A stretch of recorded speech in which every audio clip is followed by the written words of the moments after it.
میرے والد صاحب مزدوری کر کے شام کو گھر آئے تو میں نے محسوس کیا کہ وہ تھکن محسوس کر رہے ہیں۔ میں نے پاس جا کر پانی پیش کیا اور ابو کے کندھوں کو دبانا چاہا تو کہنے لگے، نہیں پتر، کوئی ضرورت نہیں، کام آسان ہی تھا، بس پانی رکھ دو اور تم جا کر اپنا سبق پڑھو۔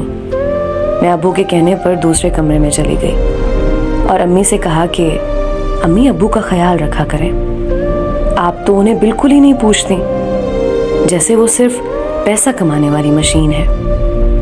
امی نے منہ چڑھایا اور کہنے لگیں، تو میں کون سا گھر میں فارغ رہتی ہوں، میں بھی تھک جاتی ہوں اور سارے مرد پیسہ ہی تو کماتے ہیں، تیرے باپ نے کوئی انجینئرنگ تھوڑی کر رکھی ہے جو گھر بیٹھے کام کر سکتا ہے۔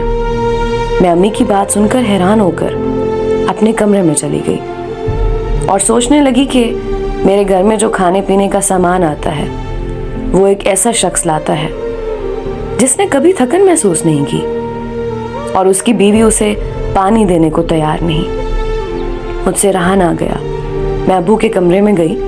ابو سو رہے تھے اور میں نے دیکھا کہ ان کے دونوں ہاتھوں پر چھالے بنے ہوئے ہیں۔ دیکھتے ہی بے اختیار میرے آنسو نکل آئے، جو مجھے بتا رہے تھے کہ یہ شخص تمہاری ماں کی نفرت بھی برداشت کرتا ہے، تمہیں کالج بھی پڑھاتا ہے اور گھر کا سامان بھی مہیا کرتا ہے، غمی خوشی بھی اس کے ذمہ ہے، لیکن جب گھر آتا ہے تو کہا جاتا ہے اس نے کون سی انجینئرنگ کر رکھی ہے۔ وہ میری ماں ہے، میں ان کو صرف سمجھا سکتی ہوں، ان کی گستاخی نہیں کر سکتی، لیکن یاد رکھیں باپ ہمیشہ گھنے سائے جیسا ہوتا ہے۔